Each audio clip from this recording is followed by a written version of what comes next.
সাথে বলার, শোনার, আমল করার আমাদের সকলকে তৌফিক দিয়ে দেয়। আমরা সকলে বলি আমিন। মুহতারাম হাজিরিন, আগে আয়াতটা সম্পর্কে কিছু বলি। আগে শুনে নেন আয়াতটার তর্জমা কি, আল্লাহ পাক কি বললেন আমাদেরকে। আয়াতের সলিস তর্জমা হলো, আল্লাহ পাক বলছেন যে ও নবী, আপনার কাছে আমি আল্লাহর পক্ষ থেকে যে ওহীর বাণী প্রেরণ করা হয় সেটা আপনি তেলাওয়াত করুন, আপনার উম্মতকে তেলাওয়াত করতে বলুন। আল্লাহর পক্ষ থেকে যে ওহীর বাণী আল্লাহর নবীর কাছে নাজিল হয়, বলুন তো কে নাজিল করেন? কথা বলেন, বলেন তো কে নাজিল করেন? আল্লাহ। কার কাছে নাজিল করেন? আমাদের নবী মুহাম্মদ রাসূলুল্লাহ সাল্লাল্লাহু আলাইহি ওয়াসাল্লামের কাছে। কার মাধ্যমে? কার মাধ্যমে? হযরত জিবরাইল আলাইহিস সালাতু ওয়াসসালামের মাধ্যমে। কথা খেয়াল করেন, শোনার চেষ্টা করেন, বুঝার চেষ্টা করেন। বলেন তো ওহী নাজিল করে কে? কার কাছে? জোরে বলেন। কার মাধ্যমে? জিবরাইলের মাধ্যমে। তাহলে ওহী প্রেরণকারী হলেন আল্লাহ। ওহী যিনি নিয়ে আসেন তিনি হলেন জিবরাইল, আর যার কাছে নিয়ে আসেন তিনি হলেন মুহাম্মদুর রাসূলুল্লাহ। জোরে বলেন সাল্লাল্লাহু আলাইহি ওয়াসাল্লাম। এক কথায় সংক্ষিপ্ত আকারে তর্জমা হলো, ও নবী আপনি কোরআন শরীফ তেলাওয়াত করুন। আল্লাহ পাক তার নবীকে কি তেলাওয়াত করতে বলেছেন? বলেন কোরআন। তো আল্লাহর নবী তেলাওয়াত করবেন, নবীর মাধ্যমে আল্লাহ পাক সারা দুনিয়ার সমস্ত উম্মতকে, উম্মতে মুসলিমাকে নির্দেশ দিচ্ছেন যে যত যত মুসলমান আছো তোমাদের দায়িত্ব হয়ে গেল এই কোরআন নবীজিকে যেভাবে আমি তেলাওয়াত করতে বলেছি, উম্মত তোমরাও সেই কোরআন তেলাওয়াত করো। তাহলে এই নির্দেশটা কি শুধু নবীকে দিলেন না আমাদেরকেও দিলেন? আপনারা তো দম ধরেছেন, কথা কম না শিখে যান। এই তিলাওয়াতের নির্দেশ, কোরআন পড়ার নির্দেশ আল্লাহর নবীকে দিলেন শুধু না আমাদেরকেও দিলেন। আল্লাহ যে নির্দেশ দেন ওই নির্দেশটা কি সুন্নত না ফরজ? বলেন ফরজ। তাহলে কোরআন তেলাওয়াত করা, সহি শুদ্ধভাবে কোরআন শিখা এটা প্রতিটা মুসলমানের জন্য ফরজ। প্রতিটা মুসলমানের জন্য কি ফরজ? মুহতারাম হাজিরিন, তাহলে আল্লাহ পাক প্রথম নির্দেশ দিলেন কোরআন তেলাওয়াত করো। দ্বিতীয় নির্দেশ দিলেন আকিমিস সালাহ, নামাজ কায়েম করো, অর্থাৎ নামাজের সমস্ত হক আদায় করে নামাজ পড়ো। আমার কথাগুলো বুঝার সাথে একটু আমার সাথে কথা বলেন। আল্লাহ পাক প্রথম নির্দেশ কি দিলেন? তেলাওয়াত, কোরআন শরীফের তেলাওয়াত। দ্বিতীয় নির্দেশ কি দিলেন? নামাজ পড়ো। কি পড়েন? নামাজ। তৃতীয় আরেকটা হুকুম যেন আল্লাহ পাক দিতে চাইলেন সেটা হলো জিকির করেন। তাহলে সংক্ষিপ্ত আকারে আমার আজকে এই তিলাওয়াতকৃত আয়াতের মাঝে আল্লাহ পাক সারা পৃথিবীর সমস্ত মুমিনের নরনারী, পুরুষ নারী সবাইকে যেন তিনটা নির্দেশ দিলেন। বলেন, এক নম্বর নির্দেশ হলো কোরআন তেলাওয়াত, দ্বিতীয় নির্দেশ হলো নামাজ পড়া, তৃতীয় নির্দেশ হলো জিকির করা। কটা নির্দেশ হয়েছে? এই নির্দেশগুলো কে দিচ্ছেন? বলেন আল্লাহ পাক। তাহলে আল্লাহর নির্দেশ তো ফরজ, তাহলে কোরআন সহি শুদ্ধভাবে শিখা তেলাওয়াত করা ফরজ। আল্লাহু আকবার, আল্লাহু আকবার। নামাজ সময় মতো ঠিকঠাক মতো আদায় করা এটা ফরজ, এবং আল্লাহর জিকিরকে অন্তরে রেখে গায়রুল্লাহকে বের করে দেওয়া এটা ফরজ। কয়টা ফরজ হয়েছে? এবার আসুন, কোরআন তেলাওয়াত করলে কি লাভ হবে এটা বুঝার আগে অনেক হাদিস, অনেক আয়াত আছে, সেই দিকে আমি আস্তে আস্তে সম্ভব হয়ে যাব। মুহতারাম হাজিরিন, বুঝেন, আল্লাহ পাক প্রত্যেকটা মানুষকে সৃষ্টি করেছেন, এই সৃষ্টির উপাদান চারটা জিনিস। আমার কথাগুলো বুঝার জন্য একটু খেয়াল করতে হবে। সমস্ত মানুষের সৃষ্টির উপাদান কয়টা বলেন তো? চারটা। একটা উপাদানের নাম আগুন। মানুষের শরীরের মাঝে আগুন আছে। কি আছে? আগুন। এই জন্য মানুষ রাগ হয়ে যায়, আগুনের মতো গরম হয়ে যায়। আছে না নাই? দুই নম্বর, মানুষের সৃষ্টির আরেকটা উপাদানের নাম পানি। মানুষের শরীরে পানি আছে না নাই? মানুষের সৃষ্টির তৃতীয় আরেকটা উপাদানের নাম বাতাস। কি? বাতাস। সৃষ্টির উপাদানের আরেকটা উপাদানের নাম হলো মাটি। কি? মাটি। বুঝে থাকলে বলেন তো, আল্লাহ পাক যে আমাকে আপনাকে মানুষকে সৃষ্টি করেছেন, তার মাঝে মৌলিকভাবে কয়টা উপাদান আছে? তো কথা বুঝার চেষ্টা করেন, কয়টা? কি কি বলেন? আগুন, পানি, মাটি, বাতাস। বলেন, আগুন, পানি, মাটি, বাতাস। আগুন, পানি, মাটি, বাতাস। মুখস্থ করেন। আল্লাহ পাক যে আমাকে এই দেহটা সৃষ্টি করলেন, এটার মাঝে আল্লাহ পাক এই চারটে উপাদান দিয়ে আমার শরীরটাকে সৃষ্টি করেছেন। সুবহানাল্লাহ বলেন মুসলিম। এখন বুঝার বিষয় হলো, আগুনের স্বভাব হইল অহংকার। কারণ দেখবেন, আগুন জ্বালাইলে আগুন শুধু উপরের দিকে উঠে। আগুন কি কোনোদিন নিচের দিকে যায় না, উপরের দিকে উঠে? তো কথা বলেন আপনারা, কথা বললে তো ভালো লাগে। কথা বলেন, সত্যায়ন করিয়েন, বুঝে বলেন হ্যাঁ, না বুঝে জি হুজুর করিয়েন না, বুঝে কথা বলবেন। আগুনের স্বভাব কি উপরের দিকে না নিচের দিকে? উপরের দিকে। তাহলে আগুনের মাঝে আল্লাহ পাক রেখেছেন অহংকার। আগুনের স্বভাব কি? অহংকার। আল্লাহ যেন বলতে চাইলেন, বান্দা শোন, তুই মানুষের মাঝে আমি আগুন নামক একটা উপাদান দিয়েছি।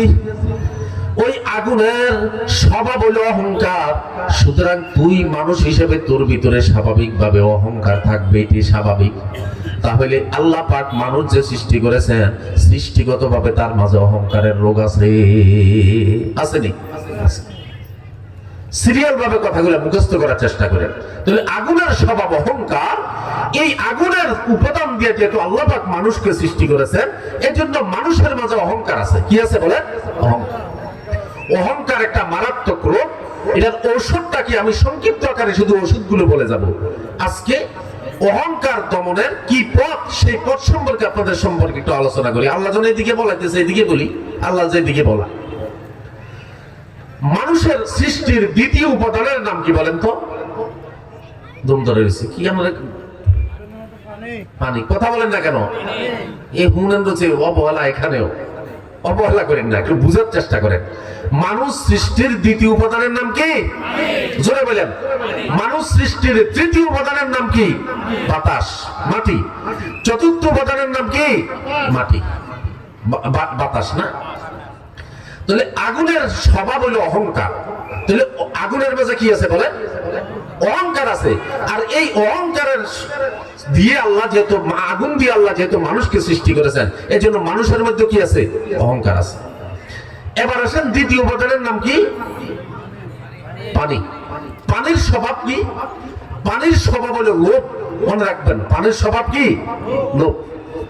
পানির যতই হোক আরো ভাসাইতে চায়। যমুনা নদী ভাসাইছে, আরো ভাসাইতে চায়। পদ্মা ভাসাইছে, আরো ভাসাইতে চায়। আপনার যত রকমের খাল আছে ভাসাইয়া, নদী ভাসাইয়া সারা দুনিয়াকে ভাসায় দেয়। এরপরও পানির লোভ থামে না, আরো ভাসাতে চায়। পানির ভিতরে আল্লাহ কি রেখেছেন বলেন? লোভ।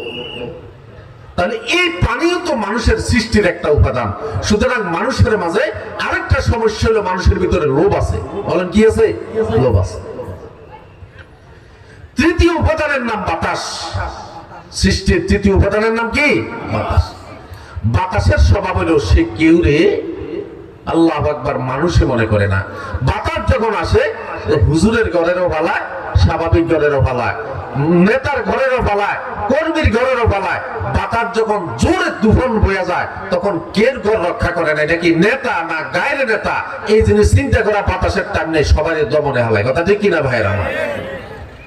এবার বুঝেন, আল্লাহ পাক মানুষের সৃষ্টির মাঝে যেহেতু রেখে দিয়েছিলেন কি? পানি।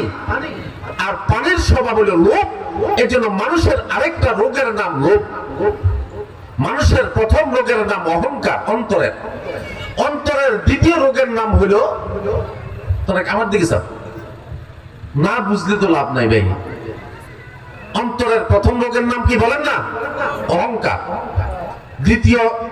দ্বিতীয়টার নাম কি? লোভ। এবার আসেন, মানুষ সৃষ্টির তৃতীয় উপাদানের নাম কি? বাতাস। বাতাসের স্বভাব কি? সে কেউরে কেয়ার করে না, যারে সব পায় মাথা সমান মনে করে। কথা ঠিক না? এই যে কেউরে মানুষ মনে করে না, কেউ সম্মান দিতে জানে না, এটা হলো বাতাসের লোভ। আর ওই বাতাসের যেহেতু দিয়া মানুষের সৃষ্টির একটা উপাদান, এই জন্য মানুষের ভিতরে আরেকটা গুণ আছে, আরেকটা দোষ আছে, সেটা হলো সে মানুষের মূল্য দিতে জানে না। আছে না নাই? কথা বলেন মুসলমান। এবার আসেন, তাহলে তিনটা রোগ হলো, একটা হলো অহংকার, আরেকটা হলো লোভ, আরেকটা হলো নিজের বড় মনে করা, কেউ দাম দিতে না জানা। মানুষ সৃষ্টির চতুর্থ উপাদানের নাম হলো মাটি। কি? মাটি। আল্লাহ পাক বলেন, মিনহা খলাকনাকুম ওয়া ফিহা নুঈদুকুম ওয়া মিনহা নুখরিজুকুম তারাতান উখরা। এই মাটি থেকে আমি তোমারে বানাইছি, আবার এই মাটির ভিতরে আমি তোমাকে কবরে ঢুকাবো, আবার সেই মাটি থেকে হাসরের মাঠে তোমাকে উঠাবো দ্বিতীয়বার। আল্লাহ পাক যেন বলছেন, বান্দা এই মাটি থেকে তোরে আমি বানাইছি। আর মাটির একটা স্বভাব হলো, মাটির অভ্যাস হলো কৃপণতা, বোখালতি, অন্যরে কিছু দিতে চায় না, সে কারোরে কিছু দান করতে চায় না। এটা হলো মাটির স্বভাব। কেমনে? দেখেন, একটা শুকনো মাটি, এটার মধ্যে আপনি ফসল লাগাইলে কখনো ফসল উঠবে না। কি করতে হবে? এই জমিনকে কোবাইতে হবে, এটারে আপনার কি করতে হয়? মাটিটাকে নরম করতে হবে, তারপরে মাটিটারে এবারে নরম ছরম করিয়া তারপরে ফসল লাগাইলে তারপরে সেখানে ফসল হয়। শক্ত মাটিতে ফসল লাগাইলে ফসল হয়? লাউয়ের গুঁড়া, সইয়ের গুঁড়া, দানা, এগুলো যদি শক্ত মাটির মধ্যে লাগাইতেন হবে কোনোদিন? তাহলে মাটি হলো কৃপণ, সে দিতে চায় না। দিতে হইলে তারে কিছু দিতে হয়, তার থেকে জোর করে নিয়ে নিতে হয়। কথা বুঝেন তো? তাহলে মাটি দিয়া মানুষকে সৃষ্টির চতুর্থ উপাদান আল্লাহ তাআলা বানাইছেন। এবার আমার কথাগুলো বুঝতে থাকলে বলেন তো, মানুষকে আল্লাহ পাক কয়টা জিনিস দিয়ে বানাইছে? কথা বলেন। এক নম্বরে কি? কথা কই না। আগুন। আগুনের স্বভাব কি? অহংকার। আগুনের স্বভাব কি? অহংকার। দ্বিতীয় উপাদান কি? পানি। পানির স্বভাব কি? লোভ। তাহলে মানুষের মাঝে দ্বিতীয় রোগ কি আছে? লোভ আছে। মানুষ সৃষ্টির তৃতীয় উপাদান কি বলেন তো? বাতাস। বাতাসের মধ্যে কি আছে? কেউ কিছুই মনে করে না। কথা ঠিক কিনা? চতুর্থ উপাদান হলো মাটি। মাটির অভ্যাস হলো কৃপণতা। তাহলে এবার বুঝতে থাকলে বলেন, মানুষের অন্তরের রোগ কয়টা হইল? চারটা। এক নম্বরে কি? অহংকার। মুখস্থ করেন। এক নম্বর কি? অহংকার। দুই নম্বরে কি? লোভ। তিন নম্বরে কি? মানুষকে মানুষ মনে না করা। চতুর্থ নম্বর হলো কৃপণতা। চতুর্থ রোগ কি? কৃপণতা। এই যে কলবের অন্তরের চারটা রোগ, আল্লাহ পাক রব্বুল আলামিন এই চারটা রোগের জন্য চারটা ওষুধ কুদরতিভাবে দিয়ে দিয়েছেন। সুবহানাল্লাহ বলেন। মুহতারাম হাজিরিন, মনে রাখবেন, শরীরের যেমন রোগ হয়, অন্তরেরও তেমন রোগ হয়। শরীরের রোগ ভালো না হইলে সর্বোচ্চ মারা যায়, কিন্তু কোন লোকটা যদি অন্তরে সুস্থ করে যদি কবরে না যায়, তার ঠিকানা হয়ে যাবে জাহান্নাম। এই জন্য শারীরিক রোগের চাইতে অন্তরের রোগ কোটি কোটি গুণ বেশি মারাত্মক। দুনিয়ার শরীরের সুস্থতার জন্য আমি ডাক্তারের কাছে যাই, এক ডাক্তার ভালো না লাগলে আরেক ডাক্তারের কাছে যাই। কুমিল্লাতে ভালো না লাগলে ঢাকায় যাই, ঢাকাতে ভালো না লাগলে আমি ইন্ডিয়া যাই।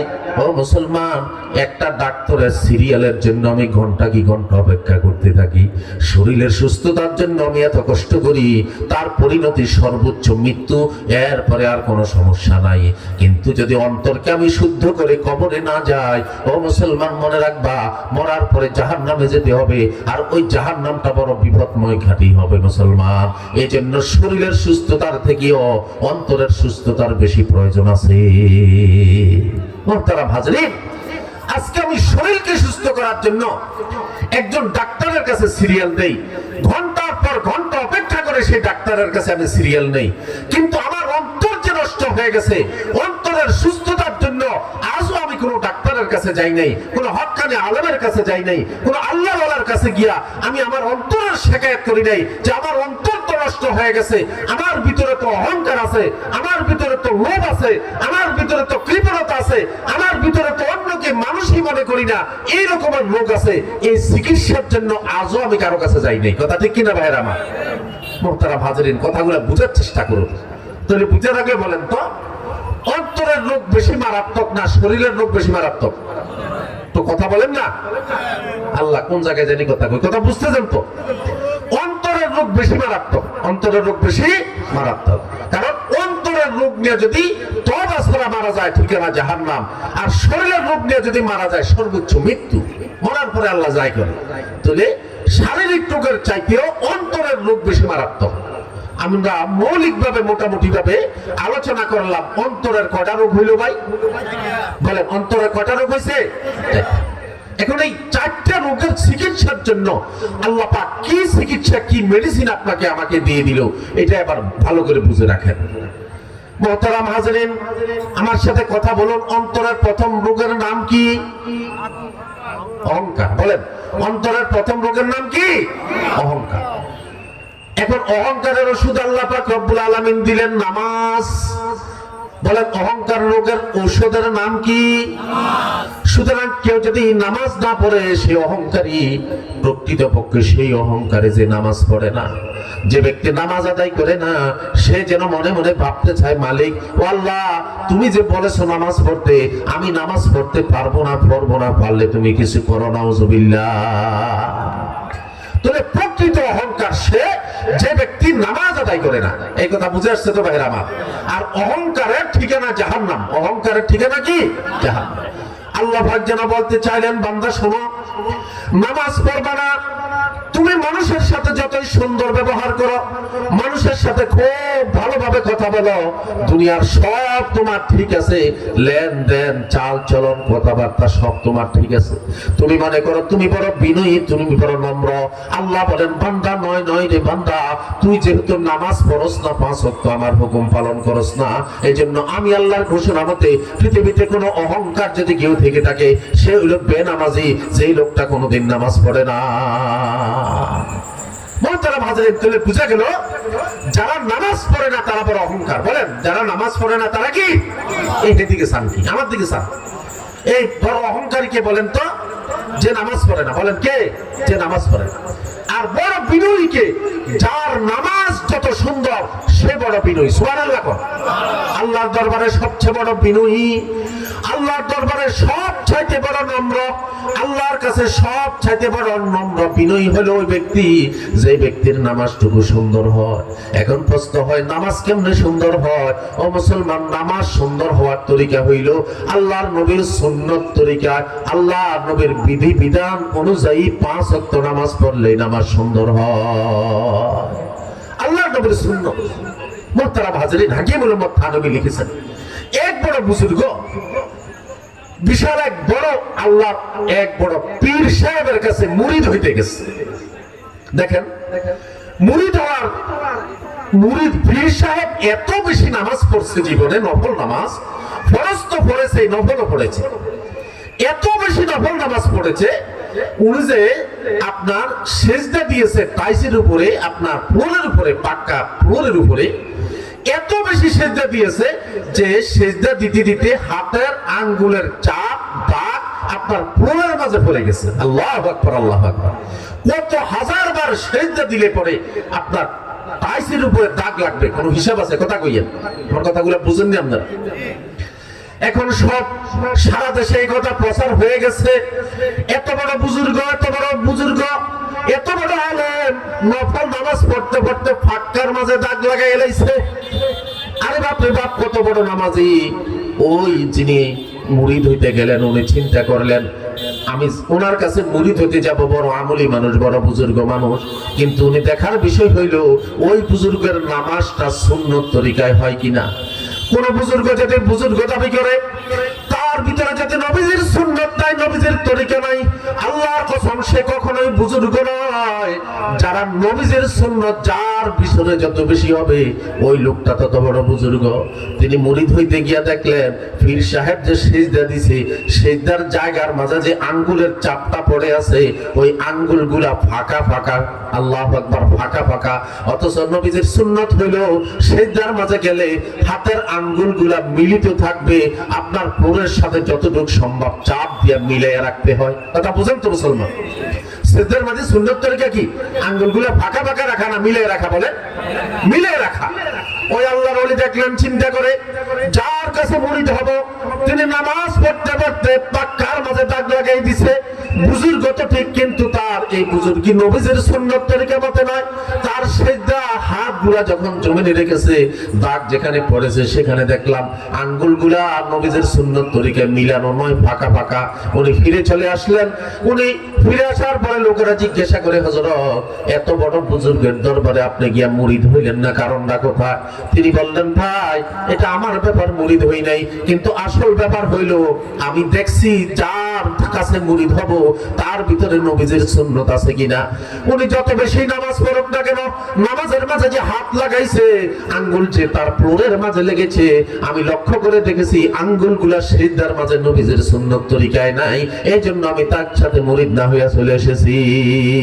সুবহানাল্লাহ কইতেন না মুসলমান? ও মুসলমান, আজকে আমরা মুরিদ হইতে গেলে কি দেখি? আমরা ভালো মানুষ কাকে বলি, আল্লাহওয়ালা কাকে বলি? আল্লাহওয়ালা প্রকৃতপক্ষে সে যার ভিতরে নবীজির তরিকা, নবীজির সুন্নত পরিপূর্ণ বসে। সুবহানাল্লাহ বিহামদিহি। যাই হোক, যে কথা বলতেছিলাম, বলেন তো মোহতারাম হাজরিন, অহংকার রোগের ওষুধ কি? মনে আছে না আপনাদের? কথা বলেন, অহংকার রোগের নামাজ কি? নামাজ। অহংকার রোগের ওষুধ হলো কি? নামাজ। সুতরাং অহংকারীর শেষ পরিণতি জাহান্নাম। এক কথায় জাহান্নাম থেকে যদি বাঁচতে হয় তাহলে তোমাকে এক নম্বর ঈমানের পরে যে কাজটা করতে হবে সেটা হলো 5 ওয়াক্ত নামাজ ঠিকঠাক মতো পড়তে হবে। আমরা পড়তে রাজি আছি তো ইনশাআল্লাহ তাআলা? আল্লাহ আমাদেরকে তৌফিক দিয়ে দাও। জাহান্নামীরা যখন জাহান্নামে যাবে, ফেরেশতারা টিটকারি করে জিজ্ঞাসা করবে, মা সালাকাকুম ফি সাকার, এই বদমাশ জাহান্নামে কিসে তোকে নিয়ে আসলো, কেন জাহান্নামে তুই আসলি? সে বলবে তখন আফসোস করে, জাহান্নামী বলতে থাকবে, লাম নাকু মিনাল মুসাল্লিন ওয়া লাম নাকু নুতঈমুল মিসকিন। দুটো অপরাধ আজকে জাহান্নামে আসতে হয়েছে। তার মাঝে প্রথম মারাত্মক যে অপরাধটা, যার কারণে আজকে জাহান্নামের আগুনে ঢুকতে হইতেছে, সেই অপরাধের নাম নামাজ না পড়া। কি না পড়া বলেন তো? নামাজ না পড়া। মুহতারাম হাজরিন, এই সঙ্গে নামাজ সম্পর্কে বলতে গেলে উলামায়ে কেরাম আলোচনা করেছেন, আপনারা জানেন। নামাজ পড়লে কি লাভ, নামাজ না পড়লে কি ক্ষতি, এগুলা বিস্তারিত আপনারা কম বেশ জানেন। আমি ওইদিকে যাইতেছি না। আসেন, জাহান্নামে যাওয়ার একটা কারণের নাম অহংকার। বলেন, একটা কারণের নাম অহংকার। অহংকার কে? বেনামাজি যে। বলেন, অহংকার কে? বেনামাজি যে। যদিও এখন আসেন, নামাজ পড়তে হবে অহংকার মুক্ত আল্লাহর কাছে পরিচিত হতে হলে। তাহলে নামাজ পড়তে রাজি আছেন তো ইনশাআল্লাহ তাআলা? ফরজ নামাজের সাথে সাথে মুহতারাম হাজরিন, মা বোনেরা যারা শুনতেছেন, আপনাদের সংক্ষিপ্ত কিছু আমলের কথা বলে দেই, এরপরে বাকি 3টা রোগের ইনশাআল্লাহ আলোচনা করব। তাহলে অহংকারের ওষুধের নাম হলো নামাজ। কিছু নামাজ আছে ফরজ, কিছু নামাজ আছে নফল। বুঝেন, ফরজ নামাজ তো এটা আমার দায়িত্ব আদায় করতে হবে, আদায় করা কি দায়িত্ব। আর নফল নামাজ এটা আমার জন্য ওয়াজিব নয়। শুরু না করলে ওয়াজিব হয়ে যায় না, শুরু করলে নফলও ওয়াজিব হয়ে যায়। কিন্তু এই নফল আল্লাহ পাকের নৈকট্য অর্জনের বিশেষ এক মাধ্যম। সুবহানাল্লাহ। হাদিস শরীফে আছে, আল্লাহর নবী বলেন, قال رسول الله صلى الله عليه وسلم من صلى الفجر جماعة ثم قعد يذكر الله تعالى حتى تطلع الشمس ثم صلى ركعتين كانت له كأجر حجة وعمرة تامة رواه مسلم أو كما قال النبي عليه الصلاة والسلام। আল্লাহ নবী মুহাম্মদ রাসূলুল্লাহ বলেন, উম্মত শুনো, ফরজ নামাজ তো তোমাকে বাধ্যতামূলক পড়তেই হবে, না পড়লে তো উপায় নাই। ফরজের সাথে সাথে সম্ভব হলে কিছু নফল নামাজের কথা তোমাকে বলে দেই। আল্লাহর নবী বলেন, উম্মত শোনো, আমার উম্মতের যে সকল পুরুষেরা ফজরের নামাজ জামাতে আদায় করে, জামাতের সাথে ফজরের নামাজ আদায় করে, সূর্য ওঠা পর্যন্ত মসজিদে বসে বসে আল্লাহ পাকের জিকিরে ফিকিরে কাটায়, সূর্যটা উঠে যায়, সূর্য উঠার পরে 2টা রাকাত নফল নামাজ পড়ে, ওই নামাজটাকে এশরাকের নামাজ বলে। কিসের নামাজ বলে? বলেন, এশরাকের নামাজ। নামাজ। পুরুষেরা মসজিদে পড়বে, মা বোনেরা ঘরের মাঝে ফজরের নামাজ পড়ে তারা একটু অপেক্ষা করবে সূর্য ওঠা পর্যন্ত। সূর্য উঠে যাওয়ার পরে 2 রাকাত এশাকের নামাজ পড়বে যে কোনো সূরা দিয়া।